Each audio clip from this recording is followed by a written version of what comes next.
So unpopular opinion, and that is that ugly Facebook ads work better than polished high production ads. So what does that mean exactly? Let's say you have an ad for your business. You spent a lot of money on it. It's high production. You paid actors or multiple takes, very expensive equipment, great, scenery, everything. And then when you have an ugly Facebook ad, it's just something you shoot real quick on your phone. Maybe it's a selfie video. Maybe it's something on site. Maybe it's it's just the same message, but it's ugly. You shot it with your phone and it's low production, low cost, quick, done, and good to go.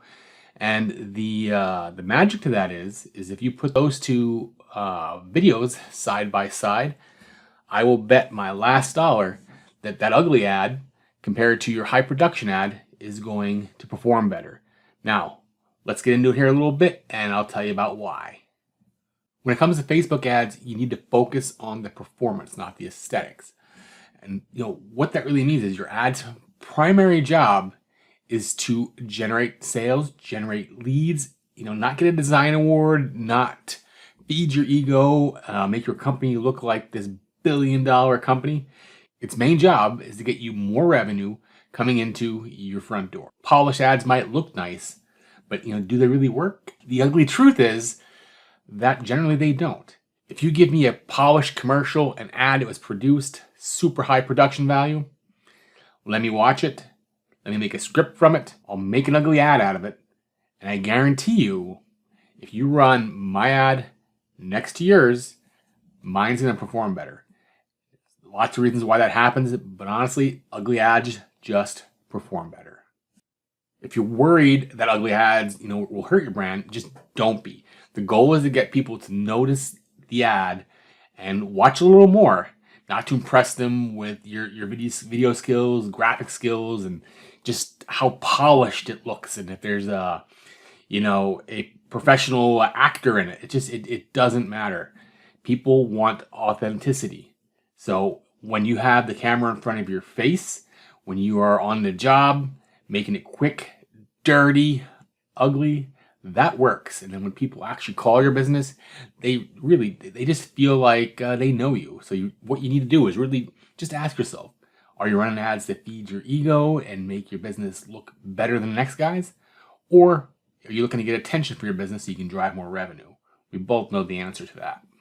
Your audience doesn't care about you or your brand. They care about what you can do for them.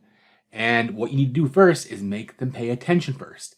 Then you can show them whatever you want to show them. Then if you have a polished video, you can play that after. Your ad should speak to the viewer's needs and desires, not your brand's identity. Remember, they don't care. What they care about is what you can do for them, the results of your services for them, not how good of a job you do. You need to keep the message focused on them, and that's going to make your ads work. When you're making video ads, authenticity is key. People want to see content that feels real. It's not overproduced. Think like low-res iPhone 5 type video. A little pixelated. Just looks like it was shot quick and dirty, cheap and easy, in front of your face. People will relate to that much more than a commercial or a highly produced script. Any of that. So the quicker, the dirtier, and the more in your face and with the camera and in your client's face, the better your ads will do. And with that in mind, how believable is your ad? If it looks too polished, it might not seem trustworthy. If you think about it, think about some of the, the ads you've seen on social media that just look too good to be true. They were too perfect. They were very highly produced. You know what? They usually went to like spam accounts or, websites where if someone were to purchase something, they would get their identity stolen or their credit card information stolen. You see that stuff all the time. Now, I'm not saying there isn't a time and a place for these highly polished commercial type ads, but when you're on a social environment and people are being social and they want things to, not even that they want to, they want things. It's what they're expecting. They're expecting that what they see is going to be relatable, down to earth, and the point's going to be brought across and, might possibly even entertain them. So keep that in mind. When you're entertaining people and you're keeping things down to earth, that makes you authentic. And that's how they're going to view your business. Ugly ads, real simple terms, they're low res, raw, and relatable. Ugly ads work because they feel like they belong on social media. They look like everything else that they're viewing. They look like the meme ads. They look like just pretty much everything else. They don't look like an ad, and that's the part that's important. They're made unpolished on purpose, and really it just makes them feel more authentic. And then if you're the person that's in the ad, it's going to make you seem even more authentic to the viewers. So another example of that is if you look at viral videos, the things that go viral, they're very rarely scripted. It's just something that's caught in a moment. It's authentic. It's something that really catches on to people, and they think it's fantastic. So it's low resolution, cheap, packed with sensation, and that's what people actually want to see. Not polished types of ads and videos. The authentic, low resolution, and cheap videos will outperform your polished commercial at any time.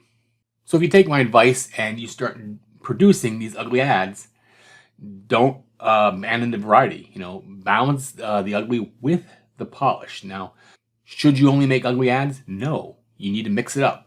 So start with your ugly ad to catch the attention. I mean, even if you want to make the first 3 seconds of your video the ugly ad, that's all you need, because what you want to do is catch their attention.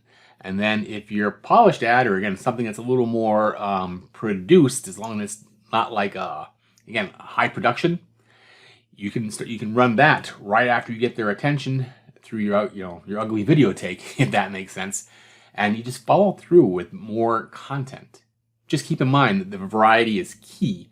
You don't want your audience to get too comfortable, so keeping them guessing on what they're going to see next, really, it's a really nice mix. So the other part to that is when you are putting out this type of content, it's really going to help Facebook see who's engaging with it and show that particular piece of content to other people just like them.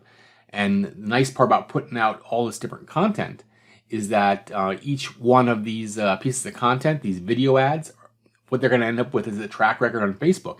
And they all might go to a different segment of your audience, which is what you want, because then Facebook is going to use their AI and see the other people that are interacting with your videos the same way as the ones that originally did. And it's just going to keep finding more and building and building and building.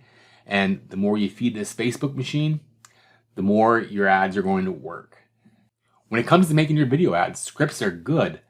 It's something to follow, but improvisation is so much better. Because if you think about it, if you're trying to read a script or you're trying to remember the right words, you might end up sounding a little bit robotic or unnatural. Whereas if you have some bullet points, just some talking points that you can look at or reference before you pick up the camera, and you just talk about this subject that you probably already know so much about because you talk to your customers about this stuff anyway, you're going to sound so much more natural, so much more relatable, and people are just going to get a feel for you and how authentic you are with your business. Improvising when you're producing videos is definitely the way to go and makes things much more natural. Improvised content just feels more real, less staged, less scripted. It really just makes it easier for your audience to connect with you on that level where they feel like they know you and they trust you because of the way that you're coming across. Believe it or not, Facebook is one of the largest purchasers in the world of AI equipment, development, and software. So what that means for you is you need to let Facebook do all the AI heavy lifting. And when I say AI, I mean it's not the kind of AI that you're thinking about where we're using ChatGPT or some other service to get answers to questions or make presentation. Now this is the AI that's going to figure out who your next customer is based on the people that are interacting with your ads now. So gone really are the days of where you have to worry about all this interest targeting and ages and the genders, everything. Everything that you used to have to set with Facebook, you can still do, and that's where Facebook will start. But truth be told, the AI is going to take over. What you're going to do is do a form of targeting in your ads. And how you do that is, one, by capturing attention, and two, When you start talking about what you're going to do for people, those people are going to watch those ads. They're going to really take in what you're saying, and they're going to engage with the ad, and they're going to pay attention to the ad. And if you make other videos like that, they're going to pay attention to those as well. Now, what that means is Facebook's AI is going to notice who these people are, where they live, what they do for a living, what sports teams they like, just all the factors that they can measure on their platform. They're going to notice this stuff. And they're going to go, and the AI is going to present your ad to more people just like them, just like the people that are your customers already. And it's going to put your ad in front of more people that could become your next customer. So really, you don't want to stress over creating all these manual targeting and the interest and such. What you want to focus on is your creative, getting their attention, and like I'm suggesting in these slides, by making the first 3 seconds focus completely about what you're going to do for your customer, and then let the AI take it from there when it sees who's paying attention. Broad targeting for the win when it comes to Facebook ads. What does that mean? Really, running broad targeting isn't just easier, it's cheaper. So the less options you pick on the back of Facebook, the more people you can get in front of for less money. And what you need to do is when you're building ads like this, and this is how we do things for our clients, we make sure that the ads are worded properly, and that the creative is also in line with what we need it to be. But the targeting is going to be ultimately set up by Facebook. So if you set your targeting on your own, again, I talked about this in previous slides, but you can set that targeting, you can set those interests, you can set whatever you want. But after a period of time, which again might not be long, Facebook is going to do it once anyway. And they're going to do it because they know better than us based on how people they're paying attention to and engage in the ad in ways that we can't see. And it's going to show it to more people like them, and it really will be your best, most cost-effective result. So just a thing to keep in mind is don't let your biases feel like you need to micromanage it and put in 5 or 6 different interests and narrow it down even further. What you really want to do is you want to go as broad as possible, which what I suggest for local service businesses is to put in your service area. And if there's a minimum age of somebody who can actually use your service, put that in there and then let it fly. Show it to everybody in the area. Facebook will figure out who the right people are, and it'll show it to more people that way.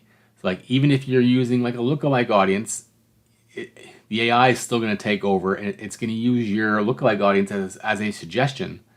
But the bottom line is Facebook puts a ton of money into this system, a ton of development into getting it in front of the next person. And again, if you look at their stock price, you look at them as a publicly traded company, their revenue is going up year after year after year after year. Why? Because people keep coming back because their system works.